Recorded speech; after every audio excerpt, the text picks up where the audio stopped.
আসসালামু আলাইকুম। সংবাদে আপনাদের সবাইকে স্বাগতম জানাচ্ছি আমি নুসরাত। শুরুতেই সংবাদ শিরোনাম। গাজায় যুদ্ধ থেমেছে, কিন্তু মৃত্যু থামেনি। বিক্ষোভের উস্কানিদাতাদের কোনো ছাড় নয় ইরান। ইরান কাউকে ভয় পায় না, বাংকারি লুকিয়ে নেই খামেনি। ইরানে সহিংসতায় নিহতের প্রকৃত সংখ্যা কত, মুখ খুলল তেহরান। দর্শক, এতক্ষণ শুনছিলেন সংবাদ শিরোনাম। এখন বিস্তারিত। আপনি যদি ইসরায়েলের ধ্বংস চেয়ে থাকেন তাহলে চ্যানেলটি সাবস্ক্রাইব করে দিবেন এবং ভিডিওতে লাইক করে আপনার মূল্যবান মতামত কমেন্টে লিখে জানিয়ে দিবেন। এখন বিস্তারিত। গাজায় ৪ মাস ধরে যুদ্ধবিরতি চললেও থামেনি মৃত্যুর মিছিল। এবার শত্রু হিসাবে আবির্ভূত হয়েছে হাড় কাঁপানো শীত, ভারী বৃষ্টি এবং চরম অপুষ্টি। ফিলিস্তিনি স্বাস্থ্য মন্ত্রণালয় জানিয়েছে, শীত শুরু হবার পর থেকে এখন পর্যন্ত অন্তত ১০টি শিশু হাইপোথার্মিয়ায় বা প্রচণ্ড ঠান্ডায় জমে মারা গেছে। গত ২৪ ঘণ্টায় আল আকসা শহীদ হাসপাতালে ৩ মাস বয়সী এক শিশুর মৃত্যু হয়েছে কেবল তীব্র শীত সহ্য করতে না পেরে। খান ইউনিসের নাসের মেডিকেল কমপ্লেক্সের শিশু বিভাগের প্রধান চিকিৎসক ড আহমদ আল ফারায়া জানান, শিশুদের শরীরে চর্বি কম থাকা এবং শক্তি সঞ্চয় কম হওয়ার কারণে তারা ঠান্ডায় সবচেয়ে বেশি ঝুঁকিতে থাকে। বিশেষ করে যেসব শিশু সময়ের আগে জন্মেছে বা যাদের ওজন কম, তাদের বাঁচানো কঠিন হয়ে পড়ছে। মানবিক সহায়তা সমন্বয়ের জন্য জাতিসংঘের কার্যালয় ওআইসিএইচএ জানিয়েছে, গাজার লাখ লাখ মানুষ বর্তমানে বাস্তুচ্যুত হয়ে খোলা আকাশের নিচে বা তাঁবু গেড়ে বসবাস করছে। গত এক সপ্তাহে প্রবল বাতাস ও বৃষ্টিতে শত শত তাঁবু ক্ষতিগ্রস্ত হয়েছে, যার ফলে গৃহহীন মানুষগুলো সরাসরি শীতের কবলে পড়েছে। জাতিসংঘের ফিলিস্তিনি শরণার্থী বিষয়ক সংস্থার প্রধান ফিলিপ লাজারিনি সামাজিক যোগাযোগ মাধ্যমে জানিয়েছেন যে গাজার ৯২% ঘরবাড়ি ধ্বংস বা ক্ষতিগ্রস্ত হয়েছে। ধ্বংসস্তূপের নিচে জমে থাকা বৃষ্টির পানিতে যেমন ঘর ধসে পড়ছে, তেমনি অবিস্ফোরিত বোমার আতঙ্কও রয়ে গেছে। শীতকালীন বৃষ্টির কারণে ঘর ধসে এখন পর্যন্ত অন্তত ২৪ জনের মৃত্যু হয়েছে বলে নিশ্চিত করেছেন স্বাস্থ্য মন্ত্রণালয়ের মহাপরিচালক ড মুনির আল বারাশ। স্বাস্থ্য সংকটের পাশাপাশি গাজায় এখন মহামারী আকার ধারণ করেছে অপুষ্টি। গর্ভবতী নারীরা পর্যাপ্ত খাবার ও ভিটামিন না পাওয়ায় নবজাতকরা অত্যন্ত কম ওজন নিয়ে জন্মাচ্ছে। ড বারাশ সতর্ক করেছেন যে ক্ষুধার্ত শরীর, ওষুধের অভাব এবং দূষিত পানির কারণে গাজা জুড়ে সংক্রামক রোগ দ্রুত ছড়িয়ে পড়ছে। যুদ্ধবিরতি চললেও সাধারণ মানুষের জীবনে স্বস্তি ফেরেনি।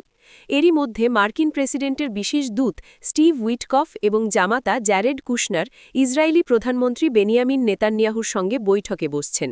এই বৈঠকে গাজায় একটি আন্তর্জাতিক শান্তিরক্ষা বাহিনী গঠন এবং হামাসের নিরস্ত্রীকরণ সহ যুদ্ধবিরতির দ্বিতীয় পর্যায় নিয়ে আলোচনা হওয়ার কথা রয়েছে। এদিকে গাজার অভ্যন্তরে ইসরায়েল নিয়ন্ত্রিত এলাকার সীমানা বা ইয়েলো লাইন এলাকায় এখনও উত্তেজনা বিরাজ করছে।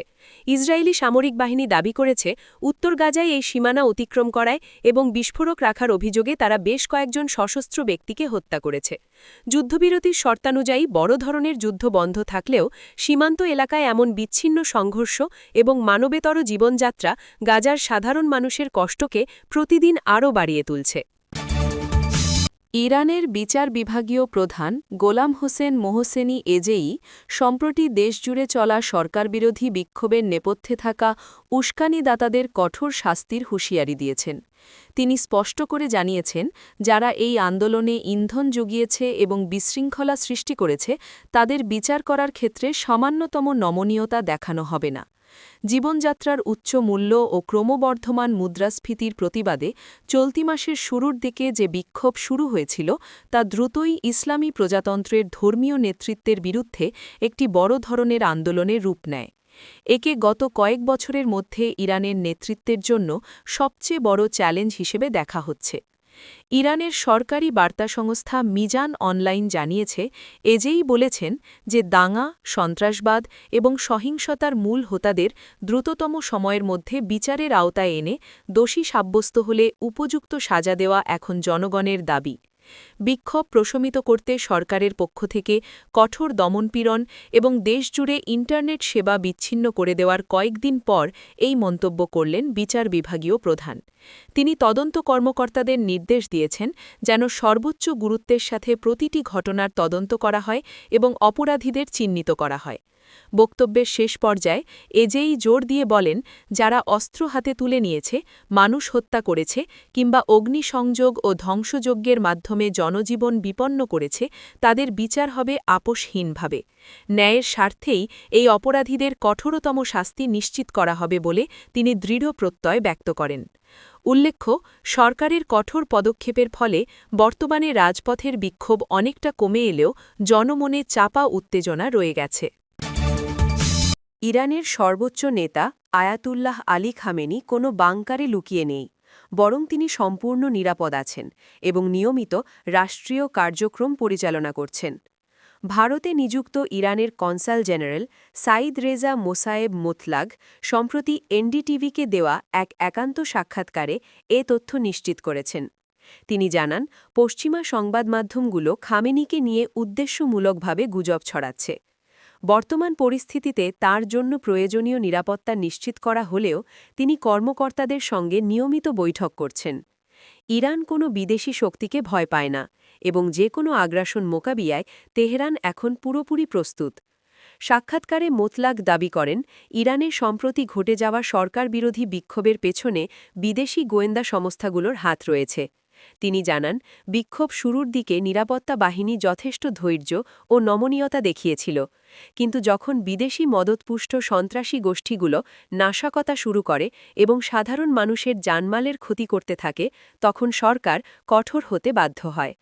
তাঁর দেওয়া তথ্যমতে সম্প্রতি সহিংসতায় ৩,১১৭ জন নিহত হয়েছেন, যার মধ্যে ২,৪২৭ জনই বেসামরিক নাগরিক ও নিরাপত্তা বাহিনীর সদস্য এবং ৬৯০ জন সশস্ত্র সন্ত্রাসী। তিনি আরও জানান, অনেক বিক্ষোভকারীকে দেশের বাইরে থেকে প্রশিক্ষণ দেওয়া হয়েছিল। যুক্তরাষ্ট্রের পক্ষ থেকে পারস্য উপসাগরে রণতরী পাঠানোর হুমকির বিষয়ে মোতলাক বলেন, ইরান অতীতেও প্রমাণ করেছে যে তারা যে কোনো আক্রমণ প্রতিহত করতে সক্ষম। গত বছরের জুনে ইসরায়েলের সাথে ১২ দিনের যুদ্ধ কিংবা সাম্প্রতিক অস্থিরতা দমনের উদাহরণ টেনে তিনি বলেন, যে কোনো বহিঃশক্তি যদি ইরানের বিরুদ্ধে আগ্রাসন চালায়, তবে পূর্ণ শক্তি দিয়ে তার জবাব দেওয়া হবে। বর্তমানে দেশটির পরিস্থিতির উন্নতি হচ্ছে এবং কয়েকদিনের মধ্যে দেশজুড়ে ইন্টারনেট সংযোগ পুরোপুরি চালু করে দেওয়া হবে বলে সরকারি আশ্বাসের কথা তিনি উল্লেখ করেন। ভারতের সঙ্গে সম্পর্কের বিষয়ে কনসাল জেনারেল বলেন, দীর্ঘদিনের নিষেধাজ্ঞা সত্ত্বেও ভারত ও ইরান তাদের বাণিজ্যিক সহযোগিতা বজায় রাখার চেষ্টা করছে। বিশেষ করে অর্থনৈতিক সম্পর্ক রক্ষায় দুই দেশই কিছু বিকল্প সমাধান বের করেছে। ইরানে অবস্থানরত ভারতীয় নাগরিকদের নিরাপত্তা নিয়ে দুশ্চিন্তার কিছু নেই জানিয়ে তিনি বলেন, কোনো বিদেশি নাগরিক সেখানে ক্ষতিগ্রস্ত হননি এবং তারা সম্পূর্ণ নিরাপদে আছেন।